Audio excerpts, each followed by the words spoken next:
بسم الله الرحمن الرحيم والصلاة والسلام على أشرف الخلق والمرسلين سيدنا محمد وعلى آله وصحبه أجمعين. رب اشرح لي صدري ويسر لي أمري واحلل عقدة من لساني يفقهوا قولي. اللهم لا سهل إلا ما جعلته سهلا وأنت تجعل الحزن إن شئت سهلا.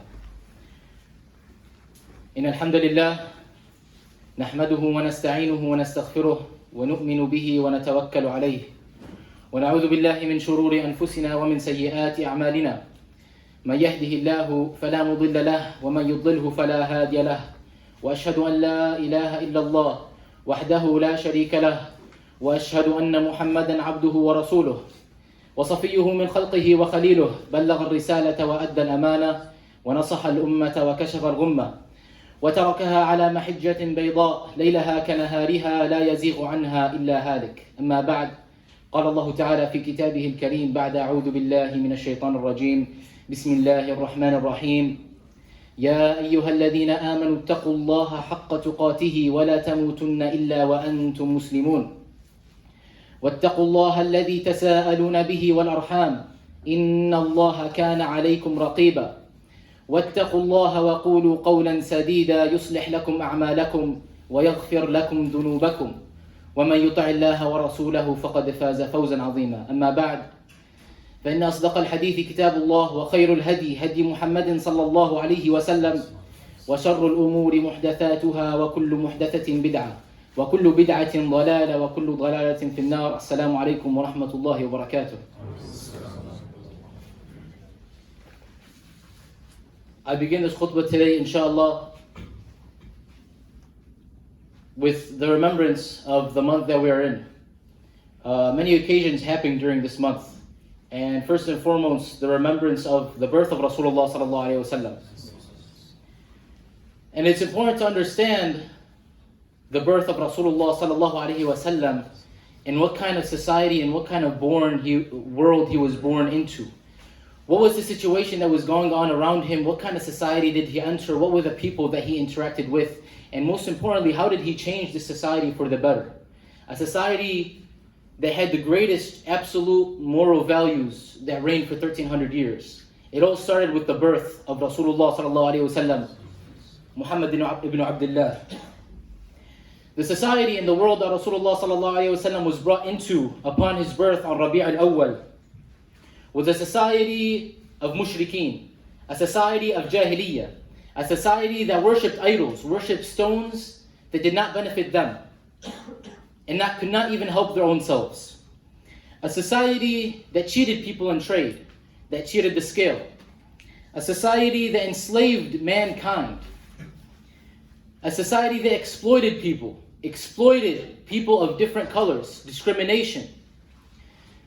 A society that exploited people for labor and money.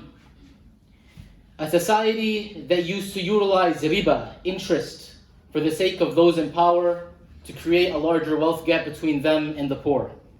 A society where zina and immorality was openly practiced and was spread all across the world. A society that had values such as dishonor, disgrace. A society that followed their own desires. A society that was drowning in tribalism, that were going at each other's throats because they came from a certain tribe, from a certain lineage, as compared to their neighbors from a different tribe. Bloodshed for thousands of years over tribalism. This is the society and this is the world that Rasulullah sallallahu alaihi wasallam was born into on Rabi' al-Awwal. And this is a society that he sought to change, and he succeeded in doing so. Now Rasulullah sallallahu alaihi wasallam changed the society. What are the qualities of the society that he changed? What are the qualities of the society that he built? The state that he built. The ideology that he came with. The system of life. What are the qualities of this society implemented in the world? It's a system that brings honor to society. That brings dignity. That brings pride. A society that carries tawheed, that carries la ilaha illallah, Muhammadan Rasulullah, that worships one God, none other than Allah. A society that submits its wills and its desires to the Creator who created it and follows its purpose in life. A society that provides justice for all mankind, whether black or white, whether from whatever point, geographical location on earth, whether Muslim or non-Muslim, whether Jewish or Christian. A society that provides justice and serves all of mankind. A society that offers respect and modesty. A society that promotes justice and forbids evil, and spreads good, and spreads the word of Allah subhanahu wa ta'ala. That is the society that Rasulullah sallallahu alayhi wa sallam built. Imagine every single one of the things that we've listed, of the characteristics of the people of Jahiliyyah, the people that Rasulullah sallallahu alayhi wa sallam was born into, the characteristics of that society. Rasulullah sallallahu alayhi wa sallam built a society exactly opposite to that. Every bad characteristic and every bad trait turned into a positive characteristic and a good trait. How did Rasulullah sallallahu alayhi wa sallam achieve this within his 63 years on the face of this earth? Now, I started off with the remembrance of the birth of Rasulullah sallallahu alayhi wa sallam, but more importantly, another major event in the lifetime of Rasulullah sallallahu alayhi wa sallam occurred in the same exact month, in the days that we are living in today, which is the hijrah of Rasulullah sallallahu alayhi wa sallam.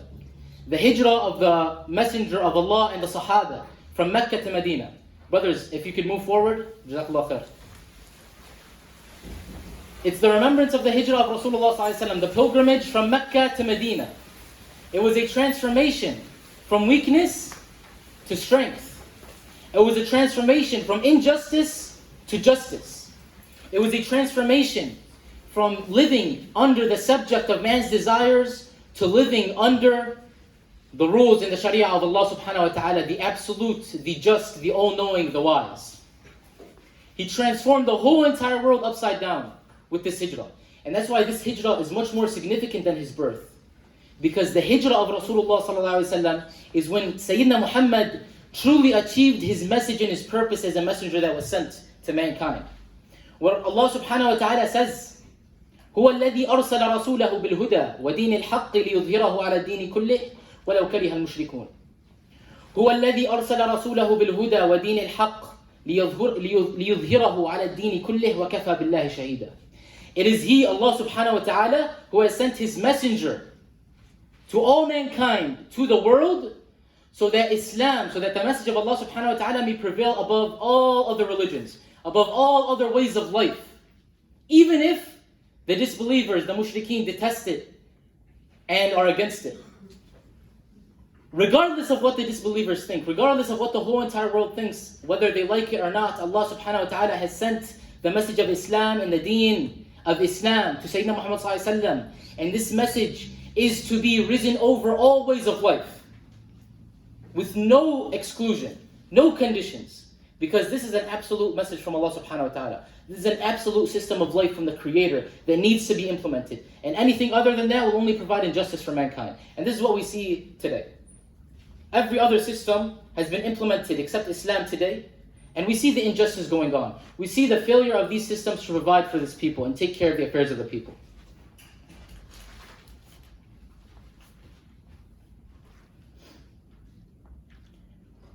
What is the characteristics of this system that we're talking about?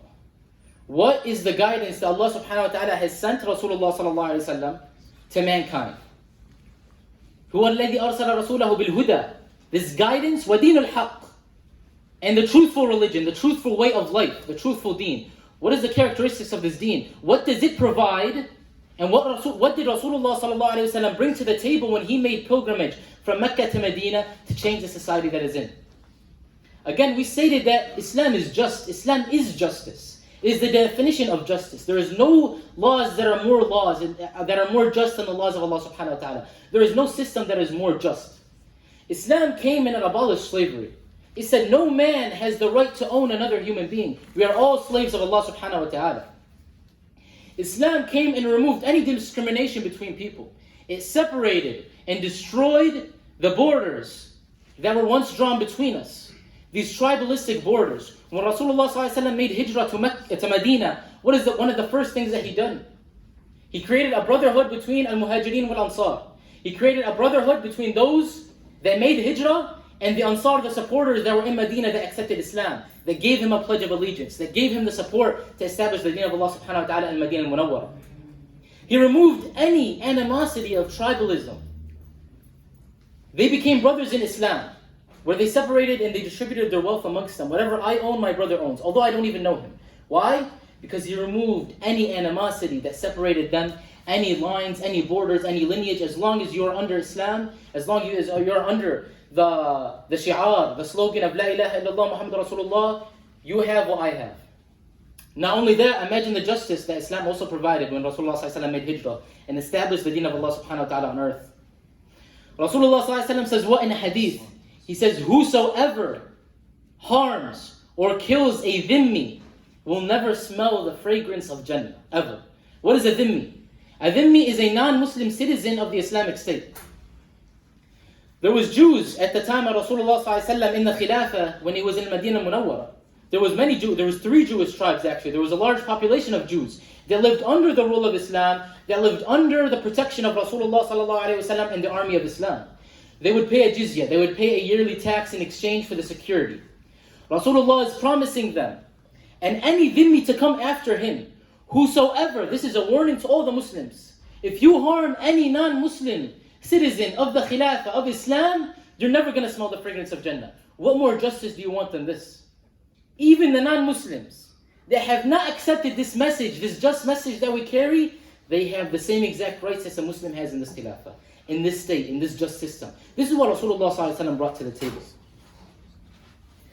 Rasulullah carried out one of the most important aspects and pillars of Islam. He carried out jihad. He carried out carrying the message of Allah subhanahu wa ta'ala to the whole entire world. He removed any obstacle between the people, whether it's in Yemen, whether it's in Bilad al-Habashi, whether it's in Roman Empire, whether it's in the Persian Empire, whether it's in Mecca, whether it's in the neighboring Arab tribes. Later on, whether it's in Europe, whether it's in China, whether it's in India, whether it's in Northern Africa, Islam comes to remove all the obstacles between the people and Islam. That's the number one objective of the state, is to carry this message to the whole entire world. You know, Allah subhanahu wa ta'ala says, we have not sent you, O Muhammad, except as a mercy to all mankind. Do not exclude anybody. It is your responsibility and the responsibility of every Muslim to carry this message. And this is what Rasulullah did. He removed the obstacles between people and Islam. And you see, when Rasulullah started carrying out jihad, he started removing the obstacles between the people, the citizens, and Islam. When he conquered and opened Mecca, how many people entered Islam? During the Sulh al-Hudaybiyah, when he would send saraya and he would send expeditions of his men to neighboring Arab tribes, how many people would enter Islam under the justice of Islam? This is what Rasulullah brought to the table. This is how he changed the world in a short period of time. Within the 14th year of Hijrah to the 23rd year, when he died, from the first year of Hijrah to the 13th year of Hijrah, or the 13th year of his life, till he died, he changed the whole entire world in which he lived in. We're living in the same exact situation. Re-go through the list in your head. We're living in discrimination. We're living in sexism, enslavement, sex trafficking, wealth gap between the rich and the poor, exploitation, taking advantage of people, cheating, zina, riba, immorality, no humility, no humbleness, no honor. We're living in the same situation. How did Rasulullah change it? It's because the message of Islam came to solve mankind's problems. And most importantly, is that Rasulullah and the Sahaba and the Muslimin at that time, they had one objective in mind. It was to please Allah subhanahu wa ta'ala. That's what it means for them to carry the idea of Tawheed, to carry the slogan on their back and carry the flag over their heads, La ilaha illallah Muhammad Rasulullah, that we worship none other than Allah. And we only seek the pleasure of Allah subhanahu wa ta'ala. No matter if it benefits us in this life or not, we seek the pleasure of Allah. We provide justice for all of mankind, even if we like it or not. Why? Because we're going to be held accountable someday. The ruler is going to be held accountable someday. The Muslimin are going to be held accountable someday on what's going on to their Muslim brothers and sisters. When you only have the pleasure of Allah subhanahu wa ta'ala as an objective in your heart, that's when you can truly provide justice to mankind. Because no matter what obstacles you face, no matter what's going on, I only have one goal, is to please Allah. How am I going to please Allah? By doing what He commanded me to do. by implementing this system that I have between my hands, the system that could save mankind from the darkness that they're living in today, whether Muslim or non-Muslim. This is the system that we have between our hands today. Later, after the death of Rasulullah sallallahu alaihi wasallam, did his message stop? Did the justice that he brought to the world stop? Did it end there after his death? Or did Abu Bakr as-Siddiq stand up in front of the Sahaba in the masjid and did he not say his famous line? من كان يعبد محمد فإن محمدا قد مات ومن كان يعبد الله فإن الله حي لا يموت. Whosoever worships Muhammad sallallahu alayhi wa sallam, so Muhammad is dead. Rasulullah is dead. But whoever worships Allah subhanahu wa ta'ala, Allah subhanahu wa ta'ala is always here. Allah subhanahu wa ta'ala never had a beginning and He will never have an end. So you must also always worship Allah subhanahu wa ta'ala. Did this message carry on after Al-Khulafa al-Rashideen? Did it not carry on for over 1200 years after the death of Rasulullah sallallahu alayhi wa sallam? Providing justice. So where is the justice? I'll bring you countless examples of the justice and how Islam being implemented as a way of life, as a state, as a khilafah, provided justice for mankind. Shortly after Al-Khulafa al-Rashideen, Umar ibn Abdul Aziz, look at the justice of the economic system in Islam. When resources are justly distributed to people, when resources and jobs and money and welfare and opportunities are actually accessible to mankind in the society, look at what happens. An example at the time of Umar ibn Abdul Aziz, where there was no more poor people left in the Khilafah. And at the time of Umar ibn Abdul Aziz, the Khilafah was not small. The Khilafah did not only live in the Middle East, in the Arabian Peninsula. It had expanded all the way into Western Asia, to Northern Africa, to the southern borders of Europe. It was a large state at the time of Umar ibn Abdul Aziz. And yet, in this ginormous country, not one poor person was left, to the point where there was an excess of wealth and money in Bayt Mal al-Muslimin, the treasury of the Khilafah. That Umar ibn Abdul Aziz ordered that wheat would be spread across the mountains, so not even birds would go hungry in the Khilafah state. Imagine. This is the justice of the economic system in Islam. This is the justice that it provides. In America today, and this is a fact, today, this year, you have over 30 million people in America, the superpower of the world, that implements capitalism, the best system for mankind, right? The greatest economic system. Brothers, please move up. The greatest economic system to serve the world. 30 million plus people don't have their basic needs met. They don't have food, they don't have water, they don't have shelter. Look at how capitalism failed the world. Look at how it failed its own citizens. Would this happen in the Islamic economic system? Of course not. لأنه Islam has the solution. It knows how to properly distribute the resources to people, how to properly make resources accessible to mankind, how to take care of people. And when you have a Khalifa, a leader that truly fears Allah subhanahu wa ta'ala and knows he's going to stand in front of Allah and he's going to be asked about the person that was homeless in the corner of the street, he's going to be asked about that person, he makes it his number one priority to make sure his needs are met, and he has food, and he has a job, and he can't take care of himself and his family. Another example, Salah ad-Din al-Ayyubi, way after Umar ibn Abdul Aziz. We were weak at that time. The Muslim Ummah was weak. We were separated. Similarly to how we were separated today. We had lost the third holiest land, Bayt al-Maqdis, Masjid al-Aqsa. But upon that, another leader arises, one that fears Allah subhanahu wa ta'ala, one that implements the Sharia of Allah subhanahu wa ta'ala, to provide justice for all mankind, gathers the Muslims' armies together, and he frees Masjid al-Aqsa. He frees Bilad al-Sham once again from the Crusaders. Another example, one of the greatest stories in Islamic history is the story of Samarkand. This was a city on the borders of what could be known today as East Asia. Western part of Asia, excuse me. Samarkand was a big city. They were Christian. So one of the Muslim leaders of the army, Qutayba al-Muslim, he took the Muslim army and he barged into the city of Samarkand, and he did not offer them Islam, and he did not offer them jizya, and he just bashed into the city and he took it over and he conquered that city. Now one of the priests in Samarkand, he knew that Muslims had 3 steps in jihad. They knew that the people needed to be offered Islam first. He knew that if they rejected to accept Islam, then they would be offered to live under the Islamic State, in return pay for a tax for their protection. And if they rejected that and they carried swords, then the Muslims would remove those that are fighting them in order to carry the message of Islam to the people. Qutayb ibn Muslim did not do that. He just went to the third step and he conquered that city.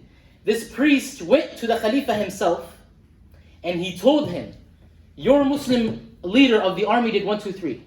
He wrote him a note and he sent him to a court where the priest and Qutayb ibn Muslim, the leader of the Muslim armies, would be judged in front of a scholar, in front of a judge. And to the surprise of the priest, what did the judge rule? He ruled that Qutayb ibn Muslim's actions were incorrect and he needs to pull out all of his soldiers out of Samarkand immediately. Within a day, he pulled all of the Muslim soldiers out of one of the biggest cities at that time. And when the people of Samarkand witnessed this justice that the people provided, from a military perspective, from an economic perspective, from a moral perspective, from a political perspective, and how it deals with other countries, they knew Islam was the just religion. They knew Islam was the truth, and the whole entire city accepted Islam. One more or two more final examples, just so we could see what Islam brings to the table in the world today. What do we have to offer today?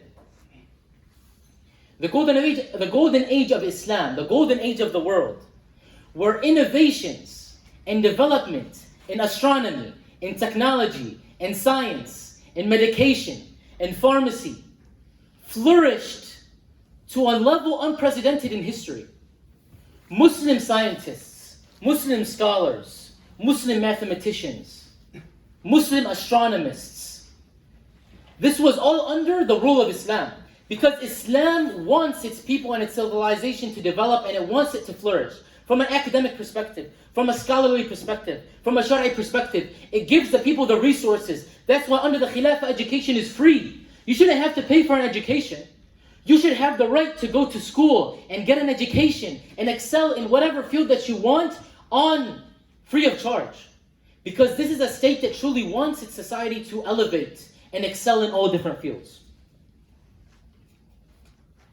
And finally, during Ad-Dawla al-Abbasiyyah, when Islam truly promoted the idea of seeking knowledge, this was, you could say, the golden age of fiqh in Islam. The greatest scholars that understood the deen of Islam and that we carry and learn from today emanated during Ad-Dawla al-Abbasiyyah, during that time period, those 200-300 years. It was said during that time that one street, one neighborhood in Baghdad had, guess how many scholars? How many mujtahideen, to be precise? Not a scholar, not a sheikh of a masjid, a mujtahid. Someone that could extract Islamic rulings. Over 300 mujtahideen in one street in Baghdad. Try and count 300 mujtahideen today. You might find it impossible to count 300 mujtahideen in the world that we live in today. Why? Because Islamic education is not something that we are told to seek. It is only left for a small group of people. Second of all, it's not accessible for us. This is something that Khilafah and Islam, as a system implemented, truly pushes to people. أقول قولي هذا واستغفر الله لي ولكم ولسائر المسلمين فاستغفروه إنه هو الغفور الرحيم.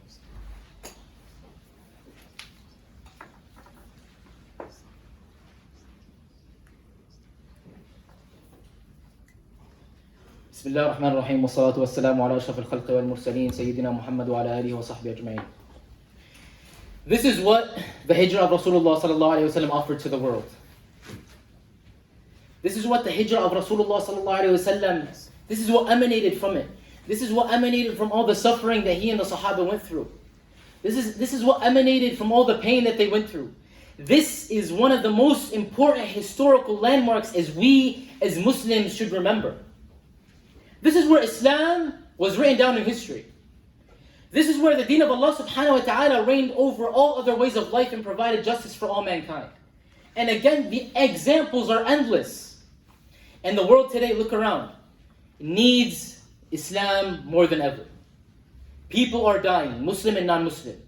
People don't have jobs. People are living in debt. Wars going on all around the world. We need this system to be implemented today so we could rise as a whole entire society. And don't think that it's something that we fantasize about. It's not something it's impossible. This is our purpose in this life. As Allah subhanahu wa ta'ala said, هو الذي أرسل رسوله بالهدى ودين الحق ليظهره على الدين كله ولو كره المشركون. Again, this message, this deen, this way of life was sent down to Rasulullah sallallahu alaihi wasallam so he could carry it to the whole entire world, so that it is number one. The way of life of Allah subhanahu wa ta'ala is number one, and no other religion is above that. Because anything above that would be injustice for every single human being on this earth. And that is our job. Rasulullah sallallahu alaihi wasallam is gone, but we worship and fear Allah subhanahu wa ta'ala. What we have is the solution for all mankind. What we have is an economic system that excels any economic system that ever existed in the world. Socialism has failed. Communism has failed. Capitalism is failing. Any other system that will come will fail until Islam comes to the playing field politically again. Until the Muslims unite once again under the Sharia of Allah subhanahu wa ta'ala.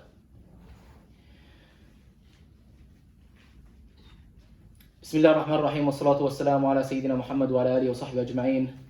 قال الله تعالى في كتاب الكريم بعد أعوذ بالله من الشيطان الرجيم إن الله وملائكته يصلون على النبي يا أيها الذين آمنوا صلوا عليه وسلموا تسليما اللهم صل وسلم وبارك على سيدنا محمد وعلى آله وصحبه أجمعين ومن اتبعهم بإحسان إلى يوم الدين يا رب العالمين.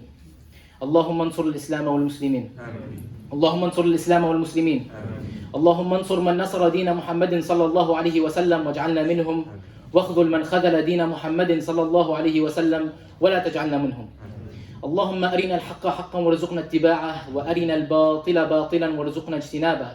اللهم نور قلوبنا بنور الإيمان. اللهم اغفر للمؤمنين والمؤمنات الأحياء منهم والأموات.